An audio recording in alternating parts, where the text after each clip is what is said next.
အိမ်ထောင်ရေးမှာကန်ခေတဲ့ညီမဖြစ်သူအတွက်အမကြီးအမိယာပေးသားတဲ့ဝင်းမုံရွှေ၏အမျိုးသမီးတယောက်အတွက်အနုနယ်ဆုံးနဲ့ခင်မုံဖြစ်သူရဲ့ဂယုဆိုင်မှုကိုအလိုအဆုံးအချိန်ကကိုဝင်ဆောင်ချိန်ဖြစ်ပေမဲ့ဝင်းမုံရွှေရဲ့ညီမဖြစ်တဲ့နဒီရွှေ၏အတွက်တော့ကံကြမ္မာကရက်ဆက်ခဲ့ပါတယ်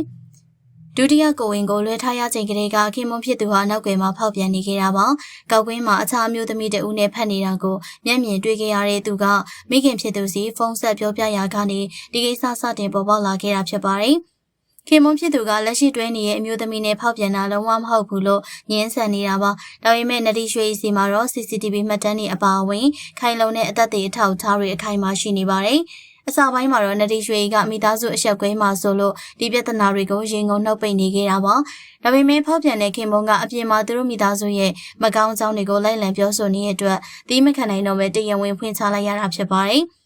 ဖောက်ပြန်သွားတဲ့ခင်မုံဖြစ်သူကလက်ရှိမှာသားသမီး2ယောက်အတွက်ကလေးစရိတ်ကိုမထောက်ပံ့တော့ပါဘူး။သားသမီးအရင်တွေကိုတောင်တာဝန်မယူဘဲပြစ်ချထားခဲ့ရကစိတ်မကောင်းစရာဖြစ်ပါတယ်။နဒီရွှေကအိမ်တော်ရေးမှာကန်ခဲ့ပေမဲ့အမပီတာလုံးနဲ့ဝင်းမုံရွှေကြောင့်အားရှိနေရပါနဒီရွှေရဲ့မိခင်နဲ့အမဖြစ်တဲ့ဝင်းမုံရွှေကသာတာဝန်ယူဆောင်ရှောက်ပြီးတော့ထောက်ပံ့ပေးထားရပါတယ်။ညီမဖြစ်သူရဲ့အိမ်တော်ရေးပြိုကွဲပြီးအခက်အခဲဖြစ်နေချိန်တူမလေးတွေအတွက်ရက်တည်ပေးနေတဲ့ဝင်းမုံရွှေရဲ့မိသားစုပေါ်ထားရှိတဲ့ကြီးမားတဲ့မြတ်တာတရားကတော့လေးစားအားကြစရာပါ။အစိုးရကအကောင်းဆိုသလိုဘလို့လောကဓာတ်မျိုးပဲဝင်လာပါစေညီမလေးဘေးမှာခိုင်ခိုင်မာမာရက်တည်ပေးနေရဲ့အမကောင်းတယောက်ရှိနေရကတော့ကံကောင်းပါတယ်။နဒီရွှေတယောက်ဒီထက်မကခွန်အားရရရှိပါစေလို့ဆုတောင်းပေးလိုက်ပါရရှင်။ထိုင်းတမော်တီကြိုက်သူတွေအတွက်တတိထားတဲ့ယောဂပုကိုအရေးပေါ်ထုတ်ပြန်လိုက်တဲ့ထိုင်းနိုင်ငံကိုရောက်တဲ့အခါတမော်တီထောင်းထဲမှာငပိရီအစိမ်းလိုက်ထည့်တာတွေဒါမှမဟုတ်အီဆန်စာရီတေးက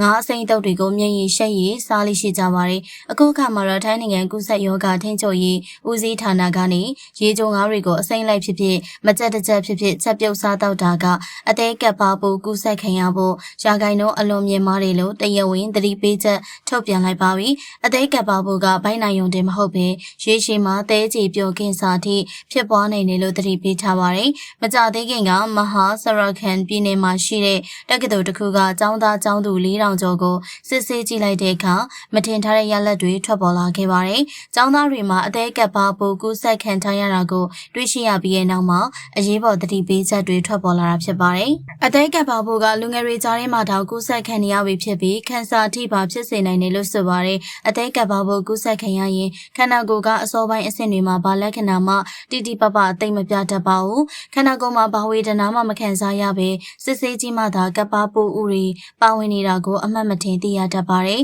ကပ်ပါပိုးတွေကခန္ဓာကိုယ်ရဲ့ရောက်ရင်တရက်ရွက်နဲ့အသေးပျော်နေစီမှနေထိုင်ကြပါတယ်အဲ့ဒီကနေနောက်ဆုံးသဲကြေပျော်ခင်စာထိဖြစ်လာနိုင်ခြင်းအလွန်များတာကြောင့်တမော်ဒီထောင်းတွေကငပိရီတွေနဲ့ပင်လေစာတွေကိုအစိမ့်လိုက်မစားဖို့အတွက်သတိပေးထားတာပါအစားအသောက်ပြင်ဆင်ရမှာတန်ရှင်းမှုကအရေးကြီးအကြောင်းထိုင်းအစားအစာကြိုက်နေတဲ့သူတွေအတွက်တော့သတိပြုသင့်တဲ့အရာပါ